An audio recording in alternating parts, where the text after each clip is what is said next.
State pension age changes have long been controversial, and over the last few years or so, campaign groups such as WASPI and BackTo60 have emerged to challenge the government's decisions. One of the key cases for this movement was originally dismissed in court, but it has been appealed, and the decision on that appeal has been released, and it has been revealed that the state pension age for the women affected will not be reversed. State pension age has increased several times over the last few months as the government has plans to incrementally increase it in line with general trends with life expectancy. However, a blanket change was introduced in 2010 which affected a certain group of women specifically. The state pension age began rising from 60 to 65 for women born in the 1950s to match men's retirement ages. This increase was brought in earlier than the government originally planned. The government has detailed repeatedly that the women affected by this were warned and given plenty of notice, but the BackTo60 campaign emerged to disagree with this claim.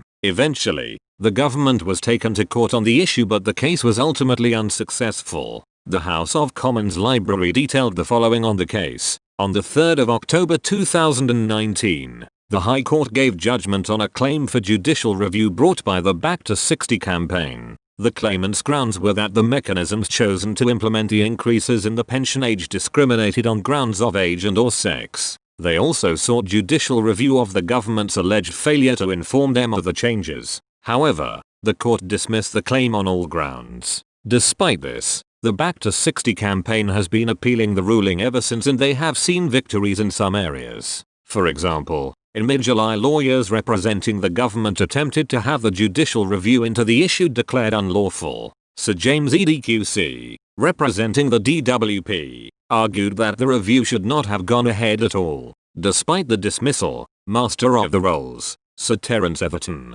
disputed this, noting there were opportunities in the past where it could have been brought up but were not utilized. The campaign has been ongoing in this manner for some time now, but today, the final decision will be made on the case. This final decision was handed down at 10:30 AM, and it has been revealed that the decision will not be reversed. Ahead of today's verdict, Joanne Welch, the founder of BackTo60, provided the following comments. "We expect great things, having won leave to appeal on all grounds at the Court of Appeal. 9.8 men were facilitated to retire age 60 over a 24-year period, each with 5 years free nicks, whilst 3.8 meters women were robbed and coerced back to work for up to 6 years, latterly amid a pandemic. Full restitution is the only solution." It should be noted that due to coronavirus, the appeal decision will be handed down remotely. The court confirmed that the decision will be circulated to the parties involved by email, as they detailed. A copy of the judgment in final form as handed down should be available on the judiciary website or bailey shortly thereafter, but can otherwise be obtained on request by email to the judicial office.